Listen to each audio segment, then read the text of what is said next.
So this is an attempt by Donald Trump to seize power. That sounds like a provocative thing to say, but how else do you describe what we have watched happen over the last week?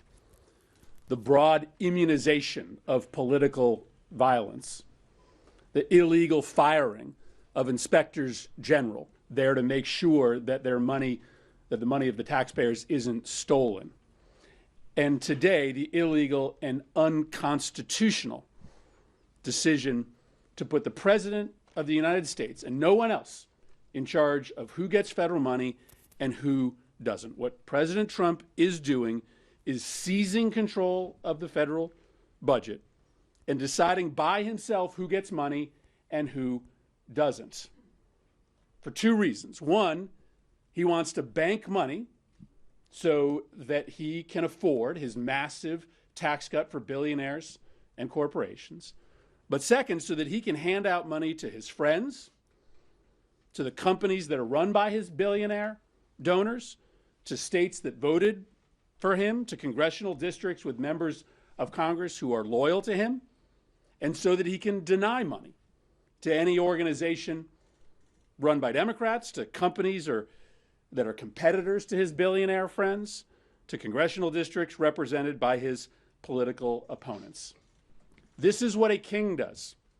This is not how a democracy works. One man does not decide how taxpayers' money is spent so that it only gets sent to the president's political friends and it gets used to punish his political enemies. The scope of the damage that will be done is enormous. To poor kids who rely on Head Start programs, to families who desperately need that cancer research done, to veterans who, if they miss one or two appointments, their life falls apart suddenly overnight. We have to understand what is happening in context, right? The president wants you to be distracted by the day-to-day announcements, but put together the pardoning of the violent rioters, the firing of the inspectors general, and today, the stoppage of federal funding, leaving the decision only to the political whims of President Trump, represents the gravest, most serious constitutional crisis of our lifetime, one that threatens to undermine the very premise of American democracy.